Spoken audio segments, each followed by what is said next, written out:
Welcome back to the Halftime Report. I'm Seema Mody. It's time for ETF Edge. It's looking at consumer staple stocks on track to close at new records as we kick off the historically volatile month of September. And the ETF flows prove it. Staple ETFs seeing $1.3 billion in inflows over the last month and counting. So do you stick with safety here despite high valuations? David Nadig of ETF.com and Steve Grasso of Stuart Frankel joining me to discuss. So Dave, do you think this rally can last? Because earnings have been good for consumer staples, but not great. I think it's really been driven by retailers, and the thing that makes me really concerned about rise in things like XLP is the valuations are quite high. You're looking at forward PEs north of 20. That's 2 or 3 more points than you'd see in the S&P 500, and you're pulling in things like tobacco stocks, which seem like a risky play in a market like this. Do you agree, Steve? So David is being extremely decisive and cerebral about this. Unfortunately, the market hasn't been.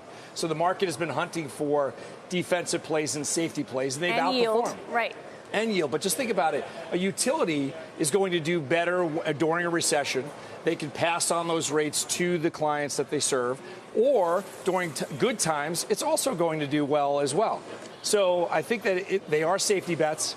I do think that they can extend their gains for the year. I guess from a valuation perspective, does it make sense when a lot of these consumer staples names are trading at 25 times earnings and they're only growing profits by around 2 to 4%? No, but if you look at technology has outpaced the overall market for the last 5 years, for the last 3 years. So indefinitely, tech has been the outperformer. But we can't call that a safety play. No, it's not safety. But what I'm saying is you never buy tech for valuation, right? You buy tech for the outperformance because you're paying it forward. Now what I think is standing on its head, all these safety bets can't be looked on and gauged on valuation. It's Dave, performance. Last word. Yeah, I do think you're going to see more money flow into the sector. That obviously means you'll see some of these prices come. I think they're going to still be a little overvalued.